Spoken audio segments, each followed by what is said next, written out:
I want him to be that version of him. Yeah. I don't care, man. I don't give a damn if that results in an incomplete pass. I don't care. They need that version of him. They need that version of Mahomes that I don't give a you-know-what, where he's just like, here it comes. Yep. It's me in full regalia. Just like when he threw that ball to Worthy that they did get the interference call on, he reared back and threw that like it was a javelin.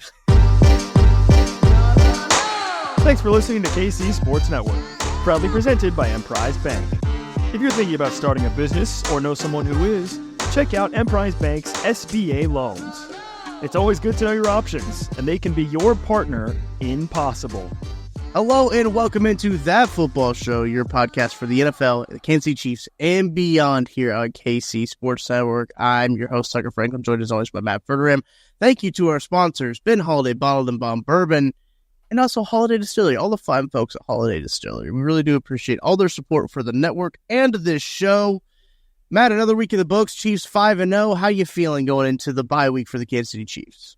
Good. Good. I thought the Chiefs might have played their best game they've played this year on Monday. I mean, you could argue the Baltimore game based on the quality of the opponent, but that was the first game that I never felt like, they're gonna really make it come down to the last 30 seconds. This game, even after the Colin Saunders one-handed pick in the end zone, I never felt like the Saints were going to win the game. Like, I thought maybe the Saints will make it a little closer or whatever. I never felt like, the Saints are actually going to win. So that's a big step forward for the Chiefs, who win every game but make you feel like you want to die for 58 minutes. The Foster Moreau touchdown didn't even send out alarm bells either. I know that if he would have made the extra point, it would have been a 2-point game, but still that didn't move the needle for me of oh no. It was truly a game that never felt like it was in jeopardy for the Kansas City Chiefs. And look, a feeling we haven't had in a while, as you mentioned. The cardiac Chiefs they had the first five, really the last 5 games came down to the last play of the game or something like that. Insane, dating back to the postseason last year. But it's just an insane stat that the Chiefs keep winning football games. And I mean, people think it's the refs, obviously. But look. It's got to be something else besides the team that's actually on the field playing, Matt. It has to be. But they take really good advantage of the opportunities that they're given. That's just what good teams do. If they're given an opportunity, they're going to take advantage of it. They're going to make you pay. That's why it feels like the refs are always helping the Chiefs. But I feel like I'm preaching to the choir here. I feel like I'm doing. Listen, you know what? As we all know, the Chiefs have only won football games because they have opened up their pockets enough, right, to pay off the officials. Big Kansas City, big huge market Kansas City, big Kansas City, big pharma. It's all the same. It's all the same. Damn it, the government creating hurricanes, right? It's all the same people. It's the deep state. They've all conspired. And the sports version of that is Clark Hunt saying, look, the hell with upgrading the facility. Right. We're paying off the officials. What do you want, Pat? You want to win or you want air conditioning at practice? What do you want? Because can't afford them both. Okay, so the Chiefs apparently just did with a big old payment this week as they won by double digits. Apparently the officials forgot that they were on the take when Adebo just flat out tackled Xavier Worthy on a ball that would have been 1st and goal to 2. That was one of the most I didn't even think that there could be a non-call. I just assumed there's got to be a flag somewhere. Right, yeah. Adebo had to assume there was a flag somewhere. Uh-huh. He just truck sticked Worthy in the middle of a route and then nothing. Okay, that's great. That's lovely. But yeah, the Chiefs, listen, they win, and they win without a whole lot of controversy. And Mahomes throws for 331. Juju looks like Juju of 5 years ago. Wild. And didn't expect that. And Kelsey continues his resurgence. And Kareem Hunt looks like Kareem Hunt of about 6 years ago. And the Chiefs are turning back time, apparently, at Arrowhead on Monday night, but doing it emphatically. We were joking about this before we started recording I've called this team the multiverse Chiefs team. It seems like a bunch of different eras of Kansas City Chiefs football are coming together and converging on the 2024 Kansas City Chiefs. And look, I saw Deron Cherry the other day. Looks like he might be able to take some snaps. Bobby Bell, That's right. maybe you said you think he could probably get a couple goal line snaps. Goal line, somebody. Yeah, I think that they could probably work something out to get some of these new or these older eras. Maybe some Super Bowl rings in it too. Like some of these good players that played on some pretty good Chiefs teams that didn't ultimately get a Super Bowl ring. You know what? Call Tim Grunhard. See if he wants to do a little swing inside offensive line. How does Kimball Anders feel about a little third down package? That's true. Yeah. I you know what is Dwayne Bowe? Is he ready to play if needed? I assume. Listen, I was assigned to write for Sports Illustrated on that Chiefs Saints game. We all kind of get different assignments. My editor was like, well, if there's anybody on this team who's going to write about this game, it should be you. I'm like, okay, that's fine. And my column was literally, oldest friends can sometimes be your best friends. Mm-hmm. And you got Jody Fortson coming back. Yes, that's a good one. And Kelsey didn't go anywhere, but he's now apparently, reaffirmed his commitment to the team, the way he's playing. And Juju, who I remember texting with somebody in the building when they signed him, and I was like, hey, Juju. And the guy was like, yeah, well, he's really happy to be back. I don't know that it's more than that, but it's cool. And it turns out they have 130 yards. And I texted that same person after the game. I was like, Juju? He's like, oh, no. I'm like, yeah, this has been interesting. And I was focusing on the receiving aspect of the game. We didn't even get into Kareem Hunt. Right. Who at 2 yards, I believe it was on the ground. Mm-hmm. Had a touchdown. Looked great. So, yeah, this is an interesting situation with the Chiefs. The only thing now missing is Tyreek. Yeah. The Chiefs need to just go, hey, look, Miami, what's it going to take? And just get the whole damn band back together and just go for it. I love that Tyreek Hill is just posting all of his Chiefs highlights on Instagram. Insane, by the way. It's an insane move from Tyreek Hill. Trolling, but also please, God, make the call. He's trolling, but there's also a part of him that's would they do it? They've done it for everyone else. Make the call. Make the call. It's fantastic. He's joking, but he's he's saying something, but he's no, I'm actually joking, but then checking to see your reaction to be It's like when you're married for a long enough time as I've been, where you're like, hey, honey, what would be nuts if I went to Vegas with the boys? That'd be crazy. Crazy. I would do that. Would you be okay if we did that? That's how you approach that. And I feel like that's how Tyreek Hill's approaching a potential exit of Miami. It'd be nuts if I went back to Kansas City. You can't imagine that. Could you imagine that? Because you could. I might be on board. I guess I could do it. I don't know. If you're okay with it, yeah, right. If you're the one who wants to make this move, then I guess. Who am I to stop you? It's a business. It's kind of where we're at with that. Yeah, that's the vibe that I'm getting. I do think that somebody tweeted at me and was like, "Who do you want to see them go get?" And it's always been Tyreek Hill, and I think people have asked me too, is if you could put one player, we've had this question on 21 Questions before, it's one player from anywhere in the league and you could put on the Chiefs, who would you do? And I always say Tyreek Hill. I think Tyreek Hill would be pretty damn good on this team. I still stand pretty firm in that belief. Do I think it's going to happen? Logically, no. Logically, no. But there's a small part of my brain that's just you know how sick that would be? That would be super cool if Patrick Mahomes and Tyreek Hill and Travis Kelce and Kareem Hunt and Juju Smith-Schuster, which Juju and Tyreek were on the same team right at the same time. They weren't the Chiefs at the same time. Jody Fortson. Also, we'll go back to the Jody Fortson point. Just thought about this. He outsnapped McCole Hardman and Sky Moore and caught a pass before any other wide receiver did, which is insane. And he got here 45 minutes ago. I love it. I hate to admit this because what number is he for them right now? Is he 89 now? 89. Right. I was going to say I'm 85. He's 95. He caught a pass, and I was like, "Who the fuck is that?" It took me a brief second to be like, "He just got there." There's no fault in that. He just got there. I knew he was obviously on the team, but I didn't know the number that he had been assigned. He caught the ball, and I'm like, "Fuck is 89? Who the hell is that?" I looked at my phone and I'm pulling up their roster. I'm like, "Oh my god, I forgot Jody Fortson was on I forgot he took the number.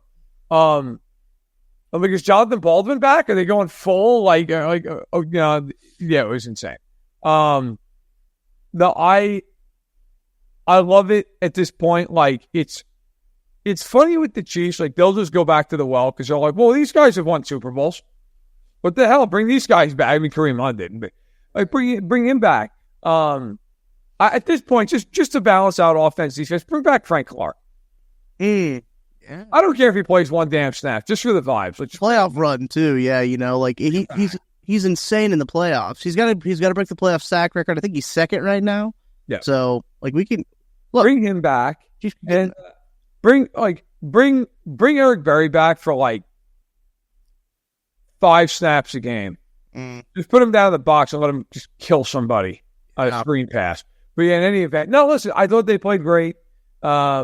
I know Mahomes, you'll look at no touchdowns and 1 pick. It should have actually been reversed on the same play. He played great. He was awesome. I know this is a stupid thing that maybe nobody cares about, so forgive me, but when he threw that ball to Pirine in the end zone, he missed him because, to be fair, it wasn't on Mahomes. Pirine stopped running. Yes. I love the fact that he didn't have to hit a spin move, but did it anyway. It was like, I'm just going to whale this ball off of a spin move. And I really mean that. Like, I know you'll look at that play, and I even saw some people who are like respectable people are on Twitter who are like, what the fuck's he doing? Like, why is he doing this? I want him to be that version of him. Like, yeah. I don't care, man. I don't give a damn if that results in an incomplete pass. I don't care. They need that version of him. They need that version of Mahomes that I don't give a you-know-what, where he's just like, here it comes. Yep.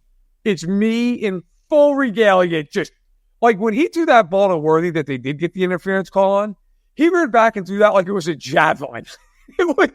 When he started to throw the ball, I'm like, oh my God, he's going to throw this ball 80 yards in the air. Like, he threw that ball so hard. I was like, this is great. Before I could see what he was throwing to, I was like, I don't care if there's 4 defenders down here. This is who I want him to be. Yeah. And of course, they ended up getting a 46-yard interference. It was a great throw. I think if he didn't interfere, he probably would have hit him. Like, I want that version of him. That's the version of him that I've been asking for the first month of the season. Like, stop with this check down shit. You're Patrick Mahomes, man. Like, I want you to hit your back foot big. Here it comes, you MF. Here it comes. I'm going to throw this thing 40 yards down the seam in double coverage, and I'm going to hit my guy in the hands. And I thought that game, he wasn't scared. He wasn't leaving good pockets. Right. He was throwing the ball with authority. Like, that game was the first time this year. Baltimore to some degree, to be fair. But for a full 60 minutes, where I was like, he looks like him. Like, He is just cutting this thing loose. Another one was that run that he had where he had like 2 Saints defenders slam into each other because he did like a little pirouette move. Like, that's him. Like, that was like watching him, that I was like, this is the best sign of the entire game. He looks like the quarterback that he's been for years, who just destroys worlds because nobody knows how to deal with it. And yeah, he didn't have to do that spin move before he threw the ball to Pirine. I don't care. That when he is feeling it like that, like that's when you, as a Chiefs fan, they're going to win this game. This guy, when he plays like this, is unstoppable. I hope he keeps playing like that. That was awesome to see. On the postgame show, I'm glad that you mentioned that, Matt. On the postgame show, my toast game, Ben Hall, presented by Holiday Distillery, my toast game was Patrick Mahomes because he got his swagger back. Yeah. And that was very important, I think. I think that was the most important thing that we saw in this whole game, this whole season of him. He did make a concerted effort to stay in a pocket. I don't know if you noticed that, Matt. It looked like there were sometimes he like tried to go and he's like, wait, no, I need to stay. This pocket is clean. I got to stay. And he made things happen. And look, I know there's something like people will look at the stats as you mentioned, like no touchdowns, interception. It should have probably been reversed. And he probably should have had another touchdown to Pirine. The scramble, maybe Xavier Worthy was over the top that he could have thrown to, that you see him pump there. But here's the thing. He still made things happen. And that's the biggest thing, is that for confidence, like he's going, like those plays will get completed, those down the field shots, they will. But the fact that he's now taking those shots, he's making those plays happen, he is staying in those pockets, I think is the biggest sign of growth. And look, none of us ever thought Patrick Mahomes was going to totally regress, right? Like, this is a different offense of him trying to, I guess, recover from the scars of 2023, right? Where he had no wide receivers. The offense had to be neutered to an extent where he had never seen before. And he basically had to change the way he played football. We're 5 weeks into the season. There are still some remnants of that 2023 season when you look at its passing charts, when you look at some of the depth of target stuff. You still see some of that. It's going to take a little bit more than 5 games to fully recover from what the 2023 season did to Patrick Mahomes and the offense. Look, I understand he is throwing the ball deep. Now, they haven't been connected on all the time. 2 of them probably should have been pass interference calls. Only one of them was. But that's the thing, is that it's going to take some time. I know some people are frustrated when they see his passing charts. He's not completing the ball deep. It's not all the flashy numbers. It's going to take time. He has to build trust in his offensive line with the wide receivers that he has. Well, the wide receivers he was building trust with now aren't playing football for probably the rest of the regular season. So that's another part of it that goes into it. Trust takes time, just like with any relationship. You don't need us to talk about relationships here on that football show, but it's a relationship in terms of football. It takes time, and it's going to take time for him to get back to the 2022, 2018 version of Patrick Mahomes, where he can really let it loose and really just play backyard football that we're so used to Patrick Mahomes doing, because kind of like last year, he really couldn't. And so now he's got to get back to that. Well, what were the odds that Mahomes damn near had a heart attack when he threw that ball to Juju for the 50-yarder, and Juju actually caught it? Mahomes had to have been like, oh my God, this isn't Kadarius Toney or Sky Moore, who would have dropped this ball and maybe even turned it into an interception.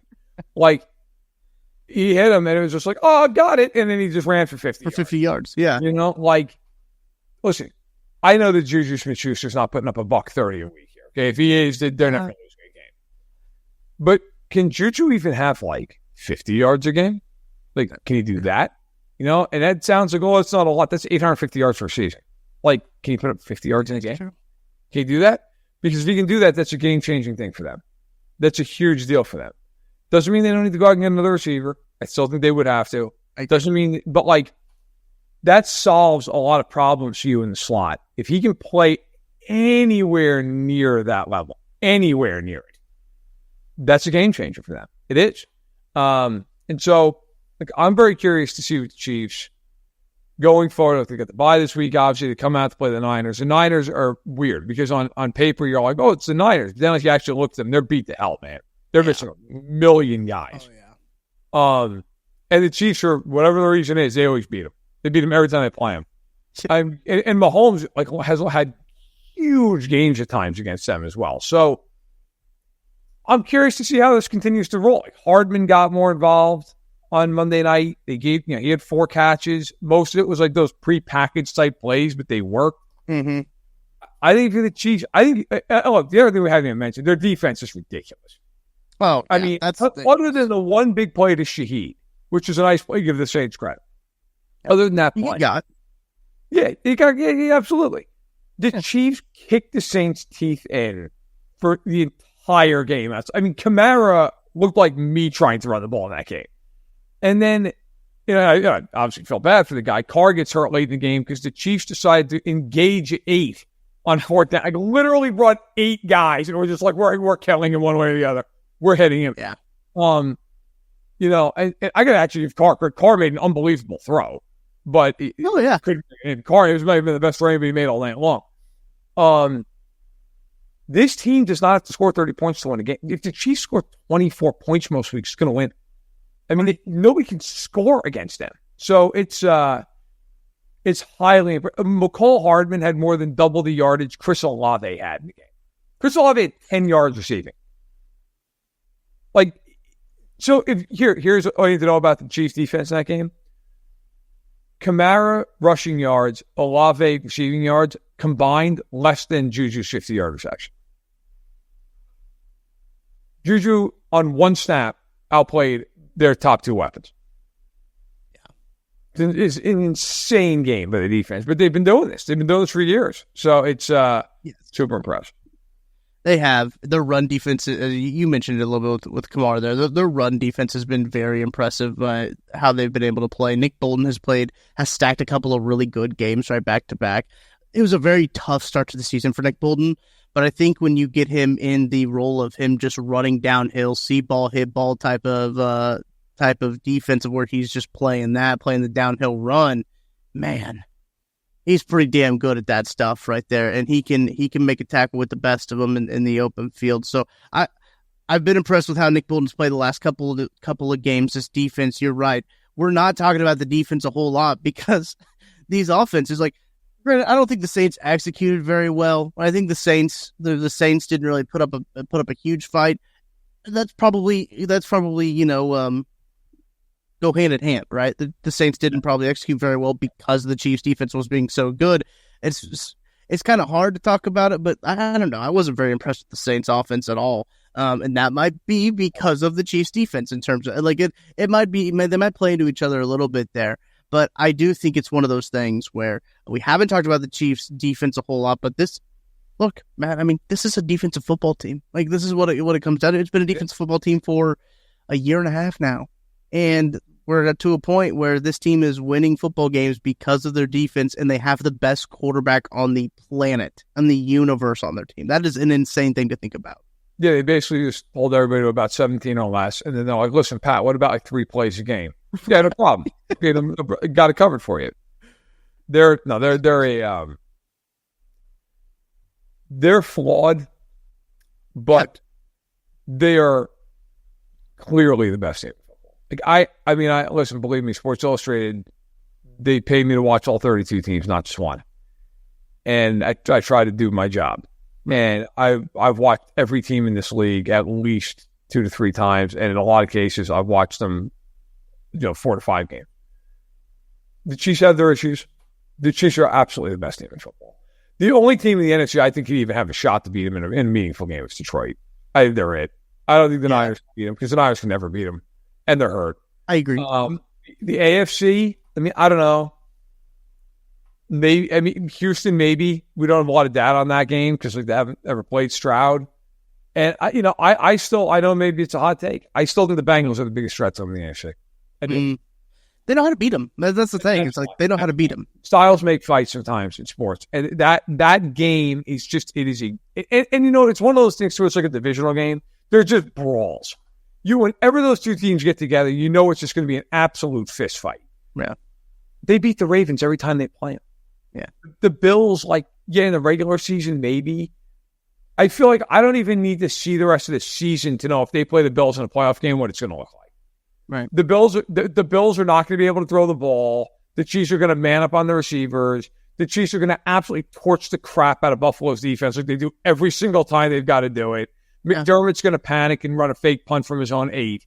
And the Chiefs are going to win. It's the same game every time they play him. Yeah. Every time they play him in a meaningful spot, the Bills come into the game. Everybody's like, oh, you know what?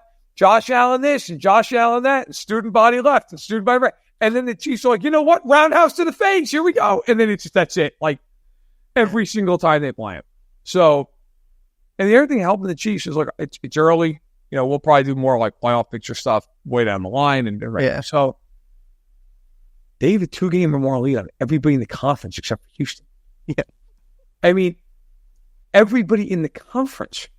And you look at it, okay, the Chiefs have 5 games left in the division. Now let's just call it what it is. They should win all 5 of those games. Doesn't mean they will. They should. They play Carolina. They play the Browns. They play the Steelers, who I know are 3-2, but anybody who watched Sunday Night Football ought to know that they're not very good. Right. That's 8 of your games. 8 of your remaining 12 games. And you also like Tampa at home. I think Tampa is better than those teams. You ought to win that game. By the way, shout out to everybody down in that area, stay safe down there and good, all the best to you. Look, I'm not dumb enough to know, or to think that, the Chiefs are just going to win all those games. They should win. But realistically speaking, out of those 9 games, anything less than 8-1 is a tragedy. Those should be, hey, knock those games out. That's 13 wins before you even play the other 3 games. So the Chiefs are in a great position. They really are. Yeah, and we've talked about it, at least on the lab. Me and the lab guys have always talked about like the Texans game the Saturday before Christmas. Like, if they win that one, could they sit the starters for the next 2 weeks? Maybe. Would anybody do that? Probably not. But like, realistically, could they? Like, could it be locked up? They could. They really could have it locked up with the position that they put themselves in.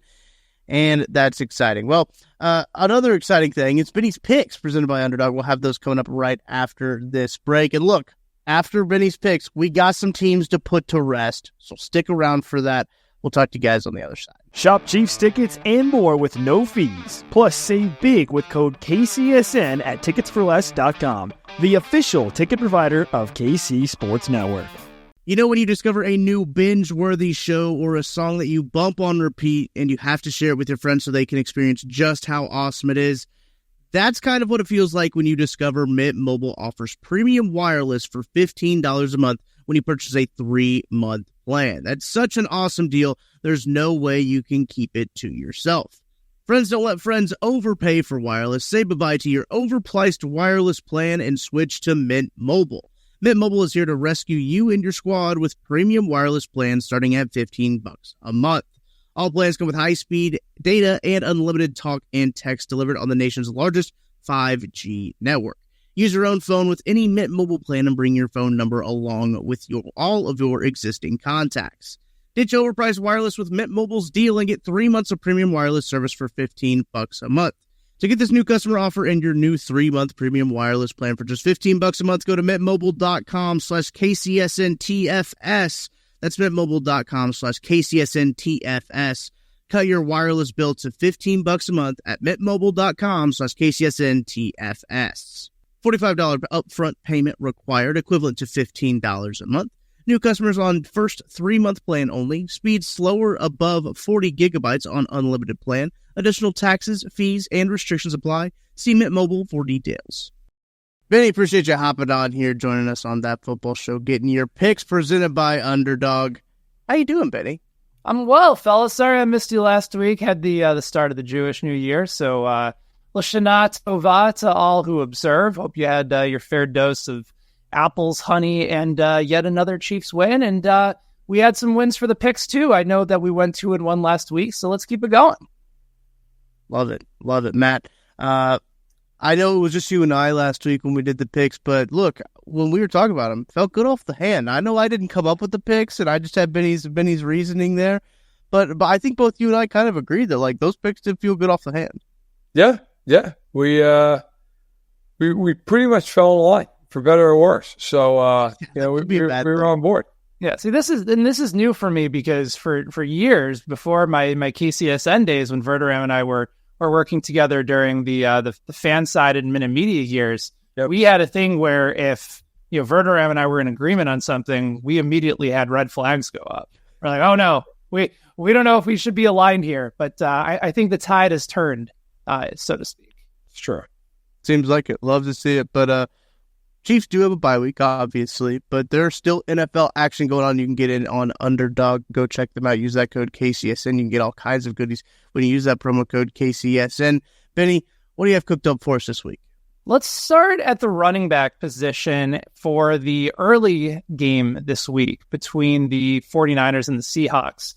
I go with a guy who I expected a lot better numbers from last week.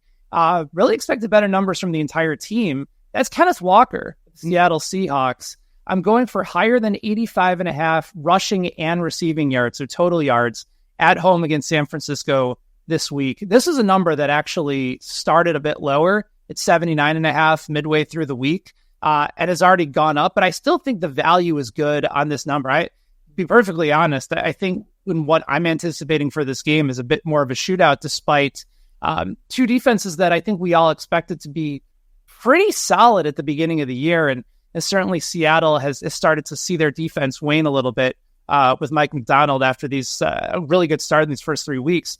But I think he could clear this number fairly easily, and I think a lot of it has to do on the receiving side of the ball. Walker, since coming back from the injury, has seen a bunch of targets in the passing game, talking about double digits over the last few weeks, 57 and 36 receiving yards alone during the last 2 weeks.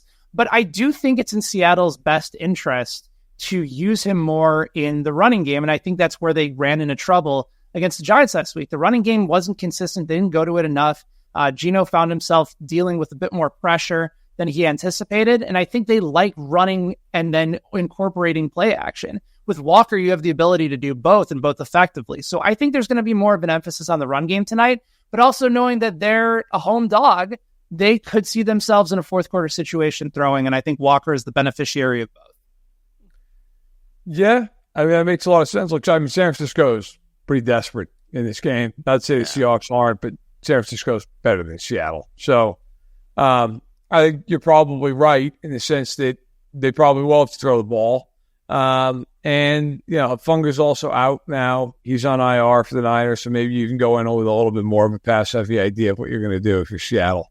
So, yeah, like I think the Seahawks probably do go to the air quite a bit. And, yeah, it could have a huge impact on Walker in the game. This is the team that the Chiefs will play after the bye week. The San Francisco 49ers, as you mentioned, they are kind of desperate. Both teams kind of desperate. They're needing a win here on a Thursday Night Football matchup that shaping up to be a pretty good one. You never know how those Thursday Night Football games go, but it's shaping up to be a pretty decent matchup. All right, Vinny, let's get to the second pick on your pick'em card here. All right, let's go to the quarterback spot and a quarterback who has put himself and his team in some pretty elite company for a rookie season. That's Jaden Daniels. Washington on the road this week going up against Baltimore, who had a monster comeback on the road against Cincinnati last week, stunning the Bengals. This is actually a number that Jaden Daniels has not hit the entire season, but I'm going to take him to go higher than 31.5 passing attempts against Baltimore. Couple reasons behind this, despite the fact that he's been really efficient, that he hasn't needed to throw the ball a ton. But I do think that changes a little bit. This is a step up for Washington in competition this week, especially against Baltimore, where they have been, when it comes to yards per attempt in the rushing game, Baltimore's number one in the NFL and by a pretty good margin, 3.1 opponent yards per rush attempt. That's best in the league. Minnesota behind them at 3.6. We're talking about a pretty sizable gap. Where Baltimore has had some major issues this year, and you've seen it in a handful of their games, is in the intermediate passing game, on the deep ball. And Daniels is going to be forced, I think, to throw because Washington's run game, other than Daniels, has been okay. A little bit of Eckler, a little bit of Brian Robinson. But I think Baltimore is going to make him throw to beat them. And given the fact that we're looking at the line at around 6.5, this is one of those games where Daniels is going to have to throw the ball around the field fairly significantly to beat Baltimore. He's been great. I think he can continue on that trajectory just because we've seen it consistently throughout the course of the season. But I do expect a higher passing volume game in week 6 this week for Jaden Daniels. So give me the higher on 31.5 passing attempts. The Ravens and the Commanders are the two best offenses in football by like 18 different metrics. Yeah. I think Daniels is going to light them up like a Christmas tree in this game. Has anyone to watch Baltimore try to defend the pass? Baltimore can't stop anybody.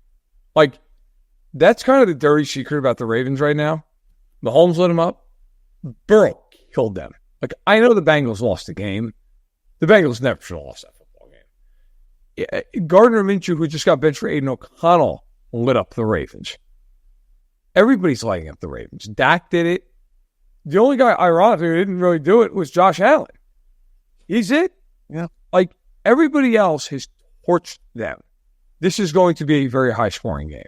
I think people look at Baltimore historically and think, well, they're really good defensively. They're not really good defensively, actually. They're pretty bad defensively.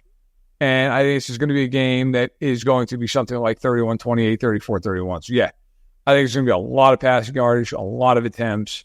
I think Daniels has a huge day, win or lose.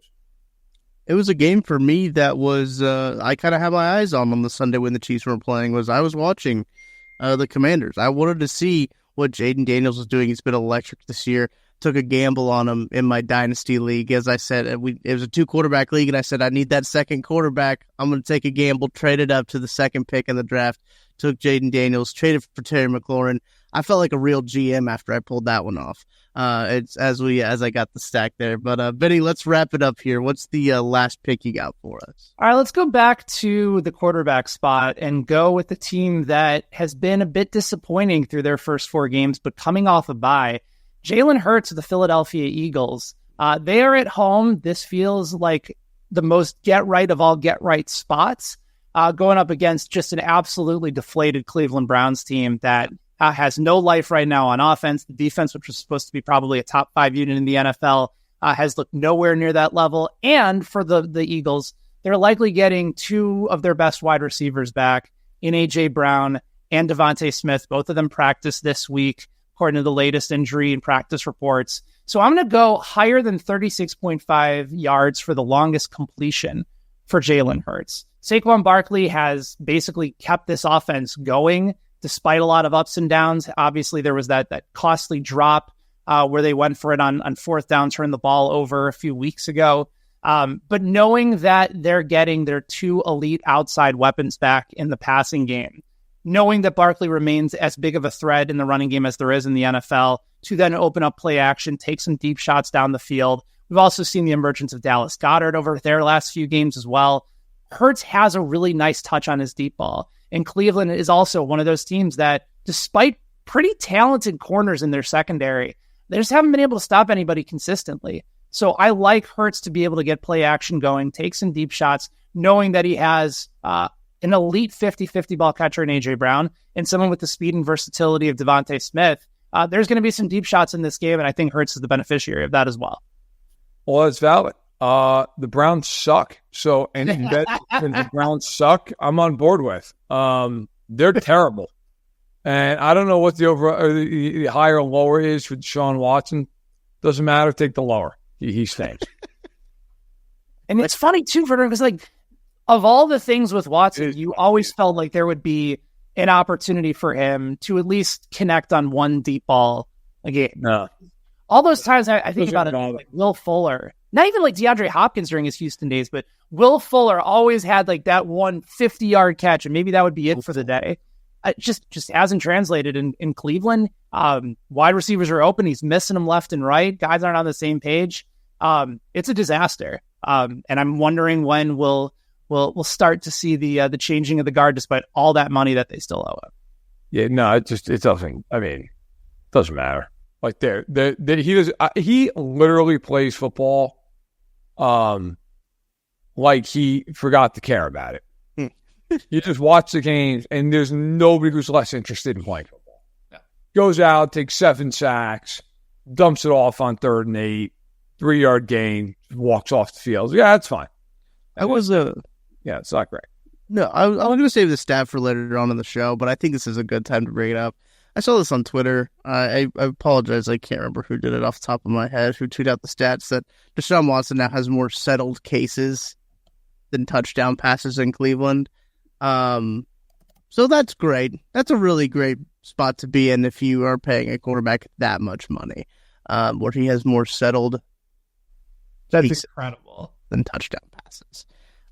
Yeah, it is a tough one. But Benny, you can get all those picks on going on at Boostober right now at Underdog. I just hopped on the app here.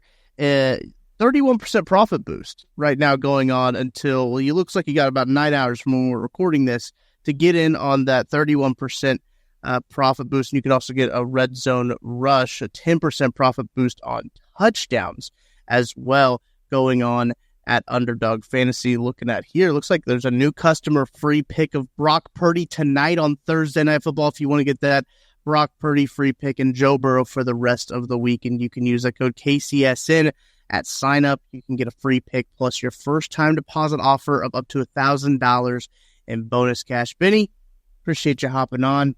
Always good, fellas. Appreciate it. Matt, I think it's time. Yeah, you don't like to do it, but sometimes you have to. It's a big week this week, too. I mean, with last week, I think the last couple of weeks, we haven't put anybody down just because we were waiting to see. Correct, yes. We had to check the vitals of a couple of teams. And look, some weeks are going to be heavier than others. This one is going to be a pretty damn heavy week for us. This one is a week that hurts the soul. We got to lay 4 teams to rest, so make room in the 7th area. We start in the NFC West, where the Los Angeles Rams, it is time to lie down for the season. The injuries have overcome them. The team had hope at the beginning of the year. No Puka Nacua, no Cooper Kupp. injuries on the defense, Aaron Donald retiring. Unfortunately, the Rams at 1-4, while still occasionally frisky, they are ready to lay down. Staying in that division, the Arizona Cardinals, they appeared at the beginning of the season ready to lay down, and now have grabbed the blanket and have gone down for the count as they are lowered 6 feet under. They cannot stop anybody, and on the occasions when they do stop somebody, they still end up not winning because the offense is not showing up consistently enough. On the AFC side of things, it is time to say goodbye to the Cleveland Browns. I can't sit here and say I have a lot of sympathy for laying Cleveland Browns to rest. Deshaun Watson has a contract that the Browns wish they can lay to rest, but they can't. It is alive and very well, at least for one man. The Browns are a tragedy of a football team. They should have played Jameis Winston. They should have tried to live, but instead have basically taken a shotgun blast to the face. They 1-4, laying down. And finally, the Las Vegas Raiders. The Las Vegas Raiders are going to trade Devontae Adams. Don't know who their quarterback is. Yes, they've named Aiden O'Connell the quarterback. That doesn't mean they know who their quarterback is. Yes, they're only 2-3, but they laid down like dogs against Denver. It is plain as day that they're tired. And Antonio Pierce is doing the rare move of lowering himself down into the football casket as the Browns and the Raiders and the Rams and the Cardinals all being laid to rest this week. And now we have laid to rest a quarter of NFL teams through week 5. As you mentioned, a quarter of the teams, they joined Denver, Carolina, Tennessee, and the New York Football Giants in the That Football Show graveyard for this year. The only question now is like with any team that we lay to rest, at some point, like does the hand come up? Like this one team, like you're not dead yet. Like, but so far, I feel pretty good about all 8 teams that have been put in the ground. So if Tennessee is still going to play Will Levis, that's not going to happen. No, it comes up with like a hand, like holding like a jar of Hellmann's, you know. It's over. It's over. And we have like there's a few teams that are 1-4 we haven't put down yet, like Jacksonville and Cincinnati and all that. Right. So, like, it's not necessarily based on your record. It's also based on like, are you terrible? Vibes too. Yeah. It's very like the vibes of the team, like those, the vibes around Cleveland and Arizona and Las Vegas. Well, really all the teams we've played to rest. The vibes are terrible. We forgot one team. We don't even need to play the music for them. We're just going to lay in the rest right now. We slipped our mind because they basically don't even count as a football team. New England, just throw them over the side of the boat with some change, Soprano style. Okay, they're done. It's over. There's not even a reason to like play the music. There's no dignity involved with this. They're terrible. So now we've actually laid 9 to rest now because everybody else was given a proper burial. New England, we just wrapped up in a sheet, put some chains around them like it's back home in Jersey when they're dumping somebody in the Hudson. And it's just like, all right then, good night. New England's at the bottom of the Hudson. So that is 9 teams because we forgot about the Pats who don't deserve to be remembered. It's all over for that. I wonder if we're going to get to a point this year where somebody with a winning record gets laid to rest. Denver might do it. Oh, yeah. Like we've already laid Denver to rest. So yeah. And that's and you know what? That's good. Okay with that. Yeah, no, it's fine. Absolutely. Okay. But when we laid them to rest, they had a losing record. I wonder if we get to a point where somebody has a winning record. We're like, we're done with them. It might be Pittsburgh. Cowboys. Oh, the Pittsburgh could be one too. Like both of those teams. I mean, it might be somebody you're like, yeah, I'm good. Like I don't care that you're 6-3. Like you're terrible. Yeah, it's good. It's good times. Yeah. Before we wrap up the show here, Matt, any matchups you got your eyes on as we look ahead to week 6? Chiefs on the bye week, so people in Kansas City will have all the watching pleasure. It's got to be the Monday nighter with the Jets and the Bills. That game is the equivalent of one lifeboat being left on the Titanic and 2 people scrambling furiously to get the last seat. Okay, and then like as that's happening, Rodgers just chucking Salah over the side. Yep. Right, and just grabbing Nathaniel Hackett like a child and throwing him on the boat with him. Like this is great. Ulbrich, by the way, the interim coach already has come out and said that Hackett's not calling plays anymore, that they've removed him from doing that. It's going to be Todd Downing. It's awesome. Said that. Like, the best part of this game is the chaos that's involved in it. Nobody has any fucking clue what the Jets are going to do in this game because it's so chaotic. And then there's the Bills, who are guaranteed to make 3 of the oddest coaching decisions in football this week. Like, you're just guaranteed. Like, McDermott's going to go for 4th and 6 on his own 20 and then punt on 4th and inches from, like, the Jets' 35. I can't wait for it to happen. It's the panic and the desperation that goes into this game. That somehow, by the way, is for first place in the division. Like, that's the best part of it. Yeah. I can't wait. It's going to be great. It's going to be great football. It might be terrible football, but it's going to be enjoyable as hell. I can't wait. That's the thing. If it's for the memes, it's good. The Cowboys once again have like America's Game of the Week on Fox. Can we please stop? Of course. Can we please stop putting the Cowboys in quasi primetime and primetime positions? Very frustrating. The game that they're competing against is Atlanta at Carolina, which is only being shown in Atlanta and Carolina. It's a disaster. We need to stop. The Giants are on Sunday Night Football. It's just, my God. Have we not learned yet that ratings in 2024 aren't tied to market size?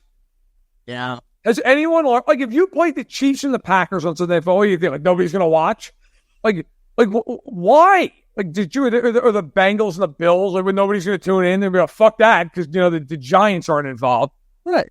It's crazy. It's ridiculous. Put on teams that people actually want to see. I think I saw something about, like, top 5 NFL games watched this year, and, like, the Chiefs were in 3 of them.